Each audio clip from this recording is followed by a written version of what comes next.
Hi guys. Yeah, here I am. I'm a little nervous. I haven't done a long form video in a really long time.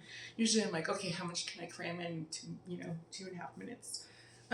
So I just wanted to tell you, um, going up to the doctor's office was a little painful. There was some, stop and go, and all of a sudden everyone's going like 80, and then everyone's stopping, and we did some on the regret breaks. But Ken always drives in the right lane, and he drives slow for me because he knows that my anxiety is can be pretty bad, and so that's what I wanted to talk about. I wanted to talk about a couple things. I'm going based. I keep looking down and over. I have a plethora of stuff over here. I keep looking at my list because I really wanted to tell you, go through things I told you yesterday, so that I fulfill that.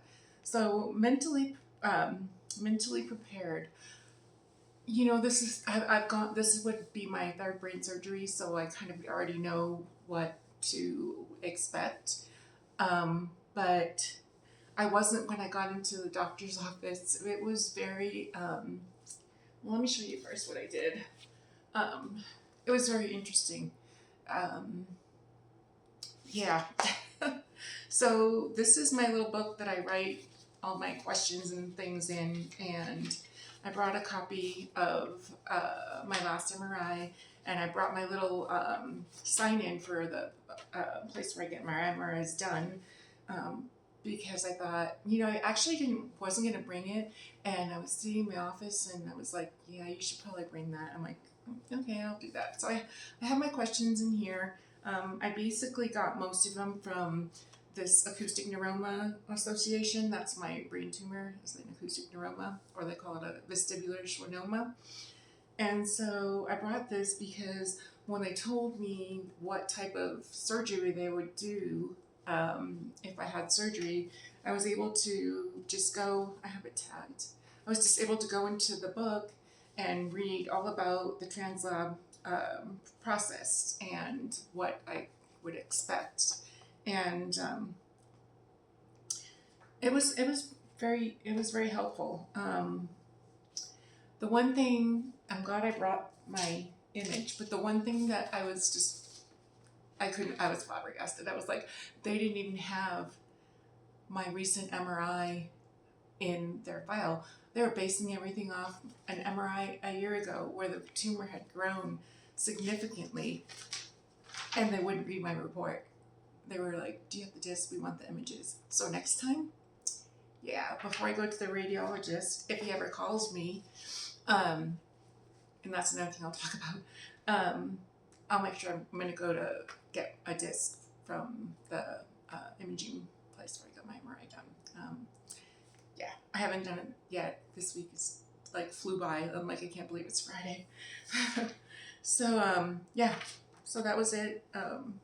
I didn't want to read the report, which it said right on the bottom that the growth is increased.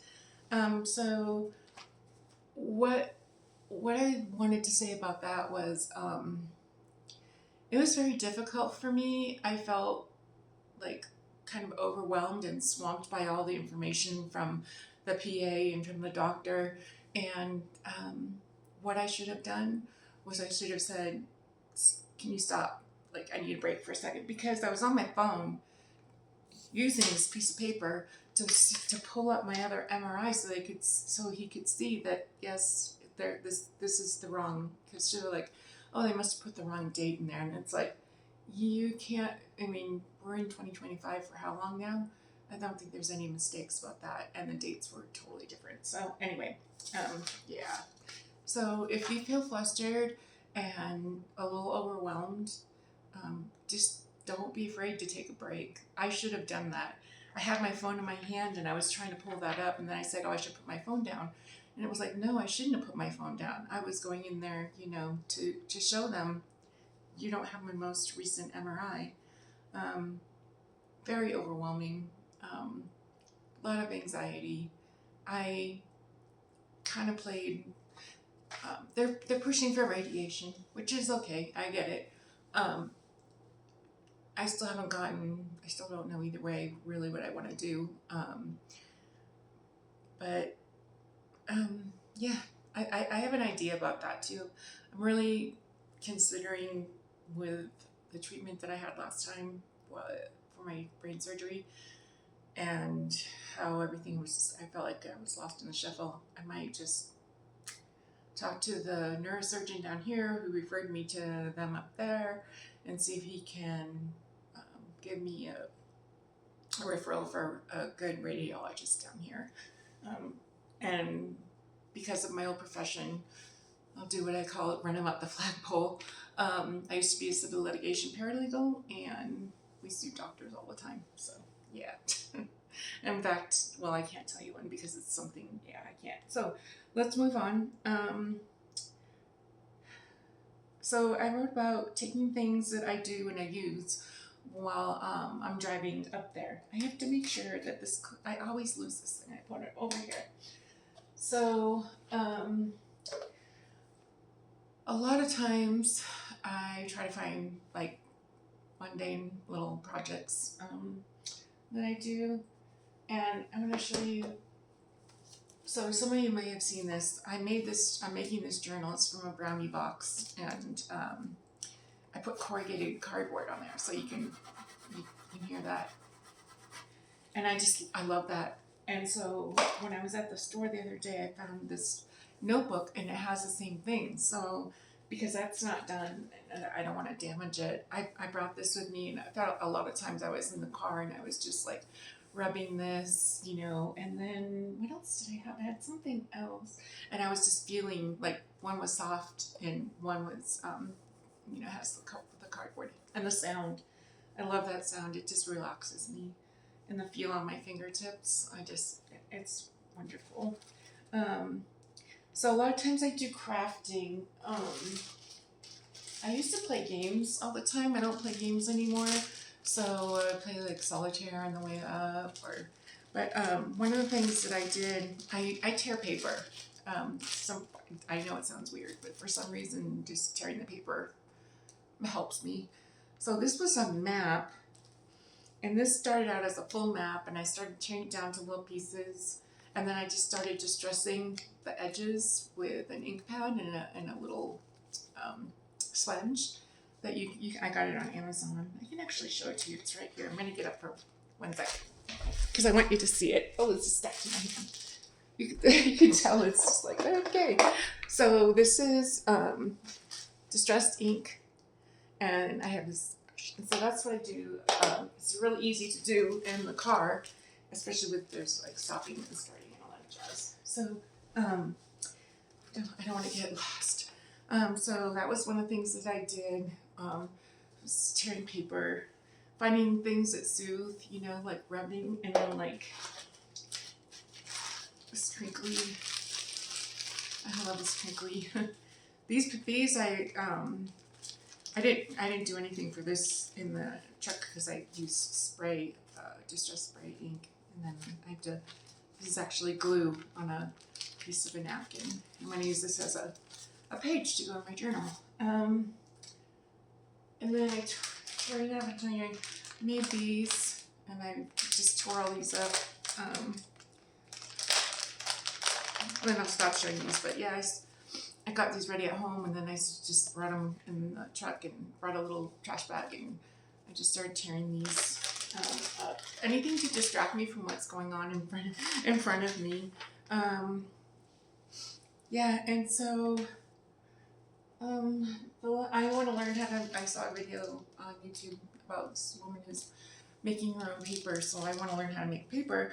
And she was like, you need to like have little pieces of paper like this, and one of a beige page and a white page, and so I just started tearing up paper. Yeah. Today is today's Friday. Duh. I'm not really like into watching TV, and I like to find crafts or something to keep my hands and my mind busy while he's watching TV, because I'm really not interested in some of the stuff that sometimes I am, but I've been really scared to try this bead maker. So they give you the paper so you know like the right size. So I'm going to try to make beads tonight while I'm in my chair and see how that works.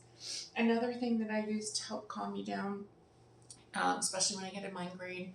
I got this Renfo mask, and it vibrates, and you can have heat, and you can have like ocean waves or birds. Um, I'm like asleep like that, and usually I'm not. So I love this. This is on Amazon, um, and it's Renpho, Renpho. I can't give you a link because I don't have enough subscribers right now. So yeah, and one of the other things I was doing to calm me down was I started making little cards. These are just one-sided. They're going to be like, do I have anything? Oh, here we go. It's going to be just glued on. Like this, I dyed. This is from, I think this is the tea dyes that I was showing you guys. And this is just the inside paper. You know, when you get an Amazon package, this is the paper they put inside. I just line the back of it. I'm not sure if I'm going to fold it like this yet. Fold it like this or like this, but maybe like this. But then anyway, I just start doing that, and then you can just glue it on there, and it's not very straight. Yeah. That was another thing that keeps me calm. I love going thrifting. That's another thing they do to keep me calm. So anyway, yeah, back to it. So part of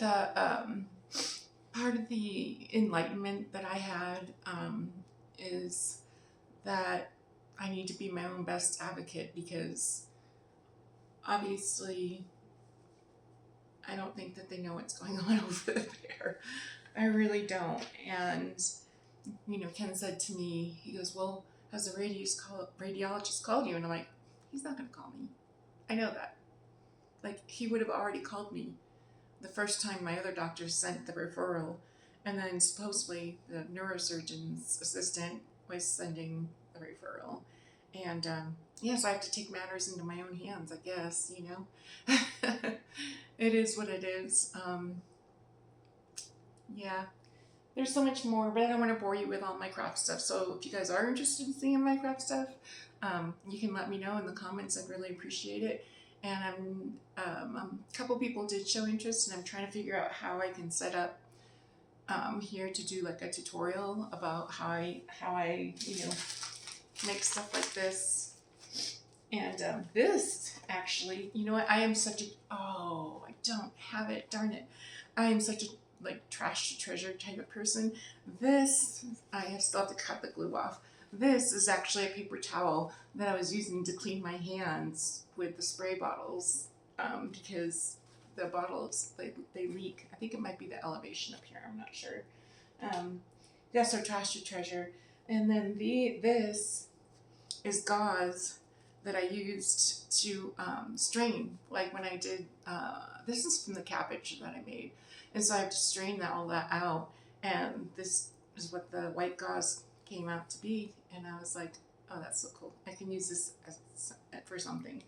And yeah, one other funny thing. So I wish I had it in my office. But the paper that they use, it's kind of like a thick, crunchy type of paper they use to separate the apples. And the man at the grocery store was putting the apples up there, and I saw that piece, and I was like, oh my God, I could totally do something with that. And so I asked him for it, and he was like, yeah, sure. So I brought it home, and it was so funny because I told Kenny, he was like, you're going to go over and pick through people's trash. I'm like, no, I'm not going to pick through people's trash.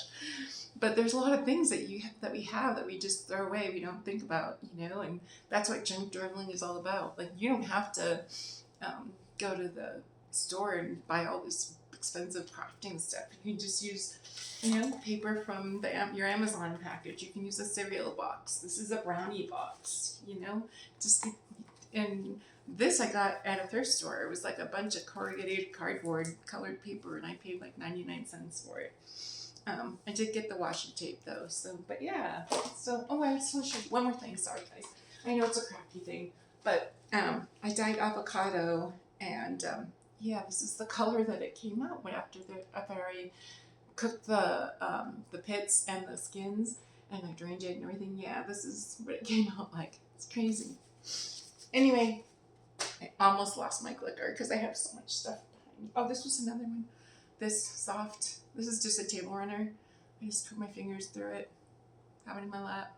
If I am watching something I like, you guys probably like, okay, she's weird.